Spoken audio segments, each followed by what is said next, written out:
Olá, graça, paz e alegria.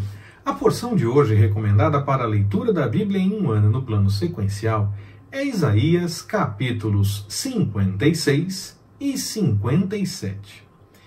Muitas coisas profetizadas por Isaías foram cumpridas no ministério de Jesus, que é apresentado pelo profeta, entre outras características, como o servo, que traria justiça às nações, restabeleceria a aliança, iluminaria os gentios no sentido de prover a eles a salvação e que expiaria o pecado do seu povo. Na passagem de hoje, Isaías volta a revelar informações preciosíssimas a respeito da vontade do Senhor e da orientação contra a idolatria. Mas a respeito disso, nós já falamos, inclusive nesta sequência de mensagens dentro do livro de Isaías, nós já falamos a respeito da questão da idolatria, de como o Senhor não se agrada disso, falamos também em outras passagens, e devemos falar sim sobre isso ainda, tanto nos livros dos profetas como em outros momentos das passagens da Bíblia. Então, desta vez, nós pulamos esta parte. Está na passagem de hoje também, mas vale os mesmos comentários que já foram feitos anteriormente, porque, mais uma vez, o Senhor deixa claro que não se agrada disso. Importante aqui registrar que o Senhor realmente não faz acepção de pessoas. Não importa se é rico ou pobre, alto ou baixo, servo ou senhor, poderoso ou não poderoso, nada. Absolutamente nada que nós possamos pensar a respeito das diferenças, sim, que possam existir entre os seres humanos, é importante diante do Senhor. O Senhor não observa essas diferenças. Se houver um coração contrito e quebrantado buscando a sua vontade, ele se revela. E as aparentes diferenças que nós observamos, e que podem também, claro, ser observadas pelo Senhor, devem servir para somar e ampliar as possibilidades. Como num corpo, no mesmo exemplo que se fala a respeito de um corpo, o pé tem uma função, mão tem outra, são diferentes, mas todos completam o corpo. Nós devemos observar as diferenças assim, em vez de ficar marcando essas diferenças, rotulando, como muitas vezes as pessoas fazem, ou tentando separar em grupos. Não, as diferenças devem ser somadas para que possam formar uma bela diversidade de funções diferentes e possamos todos juntos exaltar e glorificar o nome do Senhor e fazer a obra para a qual temos chamado, crescendo o trabalho da obra do Senhor. Isaías deixa claro que o Senhor se importa com os estrangeiros. Nós já falamos um pouco sobre isso. Ainda devemos retomar, já no finalzinho agora do livro de Isaías, estamos chegando perto do fim do livro, devemos ainda retomar esse ponto, porque ele volta a falar a esse respeito. Mas o Senhor deixa claro, através de Isaías também, que ele se importa sim com os estrangeiros que estão dispostos a servi-lo, buscando a sua vontade.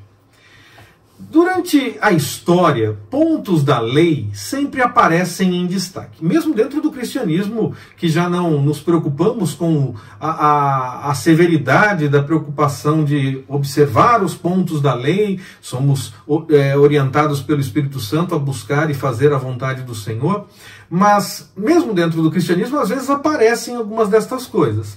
No tempo de Isaías, que a lei estava em vigor, sempre tinha algum ponto da lei que chamava mais atenção em determinado momento da história. Ainda que todos os pontos fossem importantes, que todos os pontos devessem chamar atenção, sempre havia um que tinha mais destaque no meio dessa possibilidade toda de observações. Aqui no texto de Isaías, o que merece destaque é o ponto da lei que fala a respeito da observação do sábado. Como eu disse, em cada momento da história aparece um ponto da lei como se fosse mais importante ou mais específico. No começo do cristianismo, quando ele avança para os gentios, o ponto que chamava muito a atenção, nós lemos nas cartas de Paulo, nós lemos no livro de Atos dos Apóstolos, se o Senhor nos permitir, chegaremos logo lá, nós vemos que o ponto que chamava muito a atenção, e que era um ponto da lei, era a questão da circuncisão.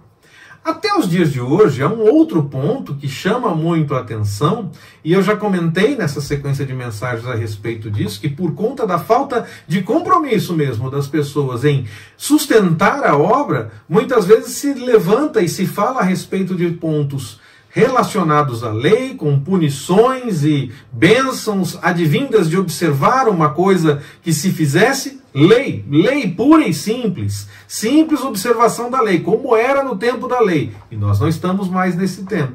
Mas as pessoas às vezes falam a respeito do dízimo como era falado no tempo da lei. Por quê? Porque as pessoas muitas vezes não têm compromisso com a obra. Eu já comentei nessa sequência de mensagens que eu entendo que nós não devemos fazer nada, quer seja na área financeira ou em qualquer outro aspecto, apenas por preocupação com observação da lei, com aquilo que podemos receber ou perder por não executar. Porque nós temos tudo em Cristo. Jesus pagou o preço e nos alcança em todas as áreas no que diz respeito a essas coisas. Então nós fazemos aquilo que o Senhor nos orienta, e algumas das coisas são também orientações como a lei orientava, amar o próximo como a si mesmo, isso não é orientação da lei, não cobiçar, não matar, não roubar, é claro, isso é amar o próximo como a si mesmo.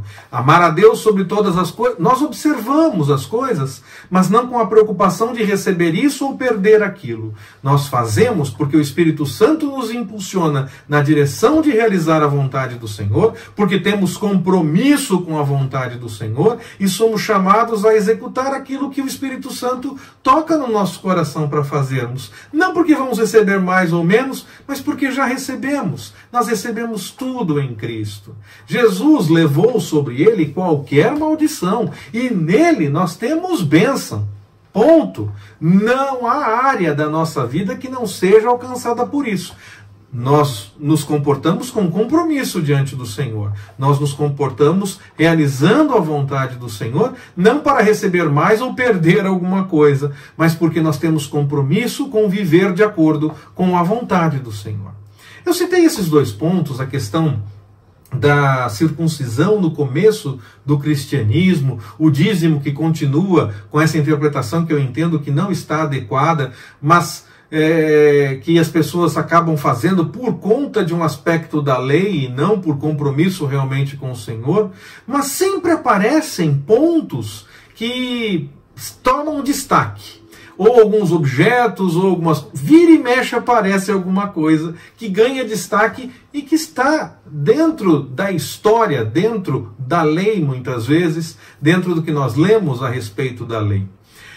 No tempo de Isaías, a lei estava em vigor e acontecia o mesmo. Alguns pontos chamavam mais atenção ou deixavam de ser observados e então o Senhor chamava a atenção. E nesse texto, como nós estávamos falando, o Senhor chama a atenção de Isaías para a questão da observação do sábado.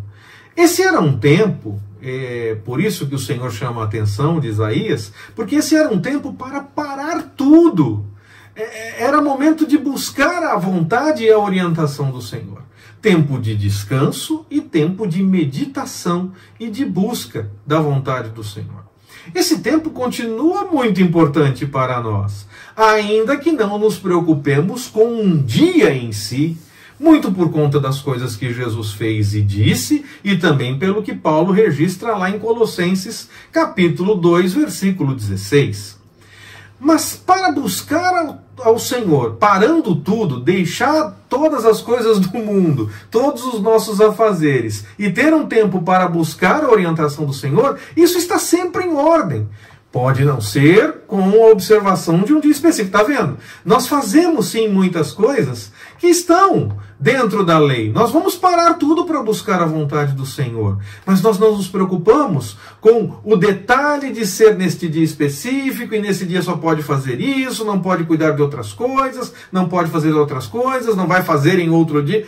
Não é assim. Nós seguimos a orientação do Espírito Santo e buscamos sim a vontade do Senhor. Só não fazemos as coisas por mero ritualismo ou com a preocupação de ser especificamente num dia pelos motivos que eu falei há pouco, tanto pelo que Jesus falou como pelo que Paulo registra lá em Colossenses.